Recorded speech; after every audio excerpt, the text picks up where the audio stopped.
Alors Serge, tu as Oui. commencé un programme Boost Oui. à mes côtés début 2022. Mhm.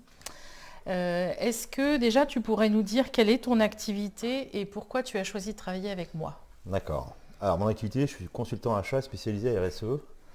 Et pourquoi j'ai choisi de travailler avec toi? On s'est rencontrés en fait lors d'une soirée réseau.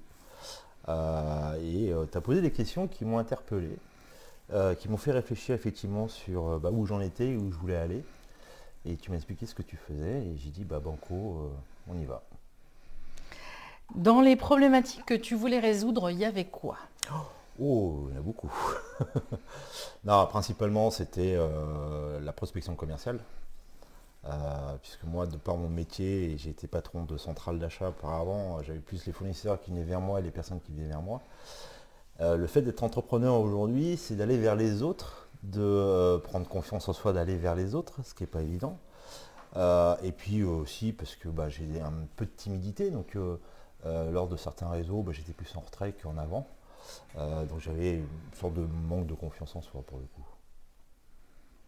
Merci de le partager avec nous parce que c'est très courageux de Mais j'ai pouvoir rien le à dire. cacher. L'avantage, c'est de faire un point à l'instant T de comment on est, où on veut aller et quels moyens on se donne pour y aller. Donc avant, tu étais acheteur Ouais, et ça avait quoi comme impact sur la vente? Le fait d'avoir eu un métier finalement qui est l'inverse tout de à fait. vendre. Alors, tu es en fait la deuxième coach que je fais appel, là. Alors, mais pas dans le même domaine. J'avais pris au démarrage, je partais tout azimut. Parce que je me suis dit, bon, tout le monde a besoin d'un acheteur, tout le monde, donc je partais dans tout secteur d'activité. J'étais pas du tout construit dans ma démarche commerciale. Donc j'ai pris une première coach qui, elle, m'a construit dans ma démarche commerciale en sectorisant, en ciblant beaucoup mieux ma démarche et comment je fallait le faire. Mais c'était pas tout. C'est que là, c'était une méthodologie. Avec ta démarche, on joue plus sur l'humain pour le coup, et le comportement humain et comment on va vers les gens et par quelle manière on y va. Donc la démarche est un peu différente et très complémentaire pour le coup.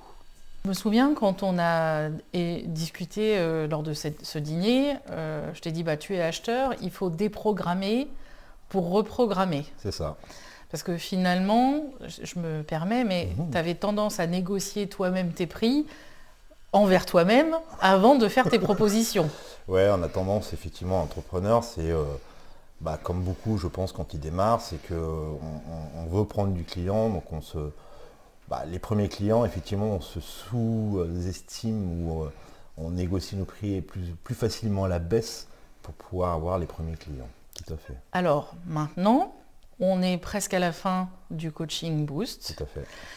Même si tu as fait une longue pause pour prendre une mission entre deux et qu'on a repris après, ça a changé quoi dans ta manière de vendre et dans ton offre?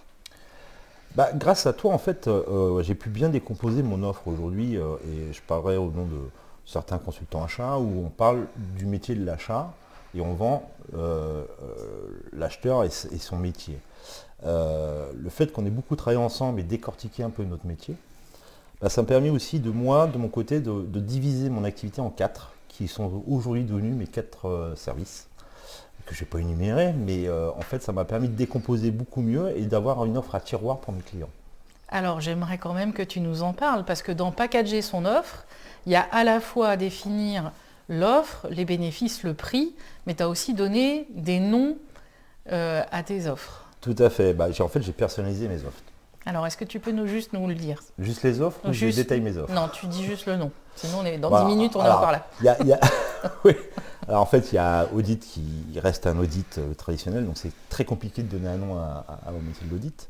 Après, j'ai un second service qui s'appelle Sherpa, un troisième qui s'appelle Pacha, et le quatrième qui s'appelle Écorce, donc c'est l'économie via la RSE, donc toujours dans le métier de l'achat.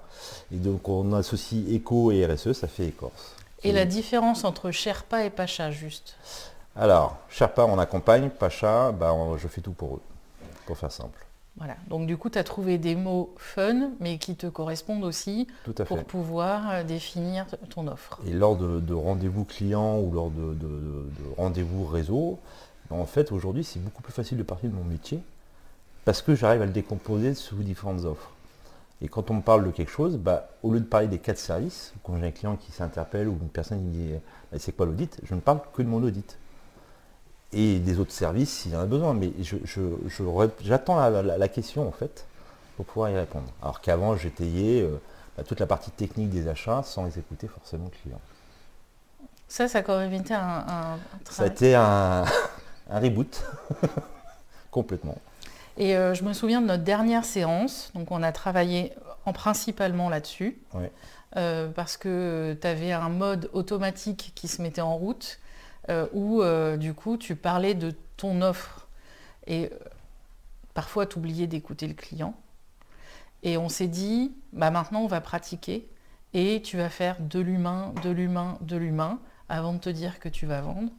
Et là tu me disais tout à l'heure à table que pendant le salon, ça a tout changé. Mais j'ai une approche différente, effectivement. Ouais. Alors, est-ce que tu peux nous donner ce petit retour? Je sais que je ne te l'avais pas mis dans tes listes. Aucun problème. En fait, c'est très simple. Avant, c'était, comme beaucoup, on cherche à montrer qu'on est expert dans notre domaine. Et donc, on parle beaucoup de technicité sans pour autant savoir si ça correspond aux besoins de la personne qui est en face ou est-ce c'est ce qu'il attend de nous qu'on lui parle de notre métier. Donc, je déblatérais exactement ce que moi, j'estimais, entre guillemets, entendable. Et pas du tout. Et moi, je l'ai vécu sur un salon que j'ai fait pendant 4 jours. Aujourd'hui, je suis plus dans l'écoute que de prendre la main sur une parole et d'expliquer mon métier en termes techniques. Du coup, sentir si la personne est vraiment intéressée par ce que tu proposes et surtout si elle a le problème que tu résous, ça devient super facile. Ça devient super facile. Et le fait d'avoir donné des noms en fait à mes services, ça interpelle en disant j'ai 4 offres de service et quand on parle de Pacha, c'est quoi Pacha? Donc ça interpelle et du coup on peut aller plus dans le détail de ce que ce service-là propose. Et du coup c'est lui qui te demande de parler de toi. Voilà, tout à fait. Ça c'est cool. Et donc on inverse la vapeur. Est-ce que tu peux nous en dire plus sur ton client idéal avant qu'on se rencontre et celui d'aujourd'hui? Avant qu'on se rencontre, c'était tout type de client qui avait besoin d'un service, qui n'avait pas forcément un gros budget et que je prenais pour démarrer.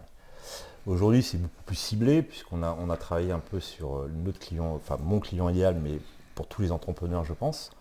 C'est celui qui est prêt à prendre le service sans pour autant en négocier parce qu'il sait qu'on est expert dans notre domaine. Et comme tu as une offre qui répond à plusieurs types d'attentes, ça te permet quand même de faire une intervention, même si elle est sur mesure parce qu'elle est adaptée au client, elle est packagée et pour toi, tu sais déjà ton prix. C'est ça. Donc quand tu vas discuter avec la personne, tu sais déjà à combien je peux lui vendre. Et ça, c'est quand même... C'est du bonheur. Qu'est-ce que tu dirais à quelqu'un qui hésite encore à travailler avec nous? Il faut foncer. Hein. Alors, effectivement, on a toujours l'a priori parce que ça reste un budget. Mais après, quand on se pose la question et quand on stagne dans notre activité, c'est se dire, qu'est-ce que je fais? Est-ce que j'arrête, je repars dans l'entrepreneuriat, enfin dans le salarial, ou je continue, mais dans ces cas-là, je me donne les moyens d'aller plus loin. Moi, c'est la question que je me suis posée. Effectivement, on s'était rencontrés. Tu m'as dit effectivement ton offre de service. J'ai mis quelques semaines avant de me décider. Et puis maintenant, 48 heures. 48 heures 48 heures. Oh. Quelques semaines. 48 heures. C'était trop long. Non, du coup, oui, je ne regrette rien. Et pour ceux qui hésitent encore, non, il faut y aller parce qu'il y a une plus-value et un retour sur investissement qui est très rapide pour les coups. Et humainement, le travail d'introspection qu'on a fait, ça t'a apporté quoi? Alors, moi, il y a le premier travail qu'on nous avons fait ensemble, c'est l'EFT en fait. L'EFT, c'est quoi? C'est, on a tous des barrières qui sont liées à un passé, que ce soit personnel ou professionnel. Moi, ma barrière, c'était aller vers les autres. Donc avant le coaching professionnel entre guillemets, il y a cette partie EFT où on touche le personnel et Mélanie va aller chercher nos faiblesses ou nos plein de blocages.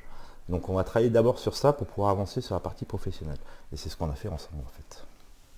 Et je me souviens que tu es revenu avec une bouteille de champagne. Oui, parce que c'était ma première mission que j'avais signée. et tu l'avais décrochée. Et voilà, et parce que tu m'avais préparé aussi à l'entretien pour cette longue mission. Et du coup, pour vous remercier tous les deux, j'étais revenu avec une bouteille de champagne. Écoute, je te remercie pour ce témoignage. Avec plaisir. Et puis on va répondre à vos questions si vous en avez. J'ai une question. Vas-y. En combien de temps c'est le coaching ça se fait en combien de temps? Moi, c'était différent dans le sens où moi j'ai une mission qui était sur Brest.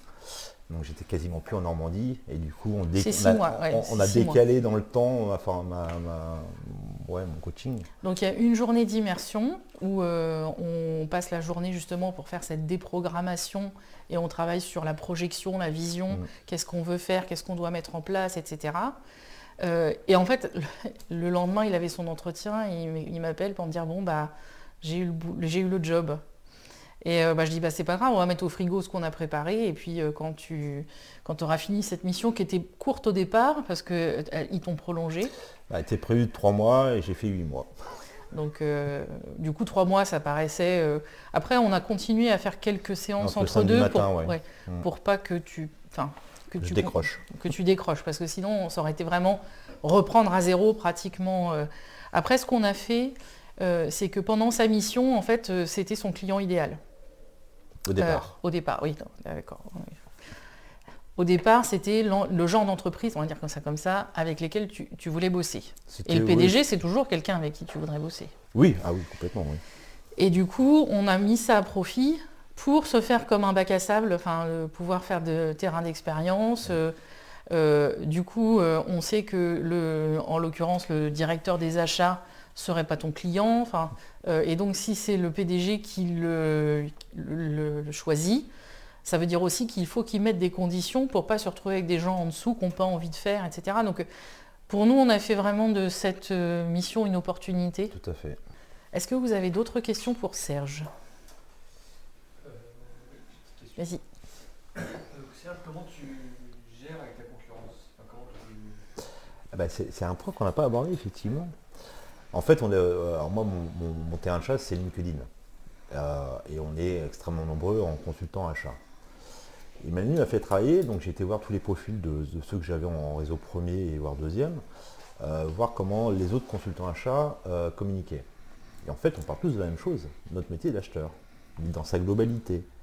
Donc on a travaillé sur dire qu'est-ce qui ne parle pas et qui fait partie de ton métier.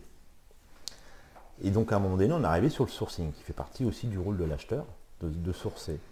Et en fait, aucun de mes confrères ne parle de sourcing. Donc Mélanie m'a dit, écoute, tu vas commencer à travailler sur des capsules. Donc je suis en train de faire des petites vidéos de comment on source. Parce que ça reste un métier. Sourcer, c'est pas trouver des fournisseurs. Il y a tout le cahier des charges en amont à mettre en place. Je ne vais pas vous dire comment je travaille, mais voilà. Et aujourd'hui, je vais me démarquer de ma concurrence et de mes confrères en parlant de sourcing. Et ceux qui savent que dans le métier d'achat, on fait du sourcing, ils vont venir voir d'abord mes posts sur du sourcing et forcément vont venir voir mon profil et savoir tout ce que je propose. Voilà. Et du coup, on décortique effectivement. Mais c'est un travail qui reste. Alors, c'est un travail commun puisque Mélanie nous aiguille. Après, ça reste un travail personnel d'aller voir Nicolas, et Nicolas, parce qu'il a beaucoup aidé aussi. Mais ça reste un travail personnel. Après, on paye un service, donc effectivement, nous, on va en retour sur investissement. Donc Mélanie nous donne les clés, c'est à nous d'ouvrir les portes après. Pardon ? Belle formule. N'est-ce pas ? Attention, je vais la breveter. Je vais la garder celle-là. Après, on a aussi, dans notre expérience, quand vous êtes en résistance sur un truc, où on sait que globalement, 80% de la population ne résiste pas sur ce sujet-là. En fait, on sait que c'est une croyance et on va vous aider à la lever, même si vous n'êtes pas d'accord. De toute façon, c'est un peu comme dans la courbe du changement. Vous savez, il y a je me mets en colère, je suis triste. Vous voyez cette fameuse courbe, non ? Où on doit passer par un certain nombre d'états avant d'être complètement d'accord. Au départ, vous êtes super d'accord parce que vous voyez l'objectif final où vous allez faire atteindre 100 000 € de chiffre d'affaires en travaillant avec nous. Ou dépasser les 100 000 €, parce que dans le coaching boost, ça dépend d'où on part. Et du coup, au moment où on commence à devoir sortir de sa zone de confort, parce qu'on rentre dans des choses que vous ne faisiez pas, et du coup, qu'on vous demande de faire, là, il y a forcément, ça devient rugueux, quoi. Après, nous, on n'a pas de problème avec ça, ça marche toujours. Et l'EFT au démarrage aide beaucoup après à continuer sur le coaching. On va applaudir Serge, on le remercie.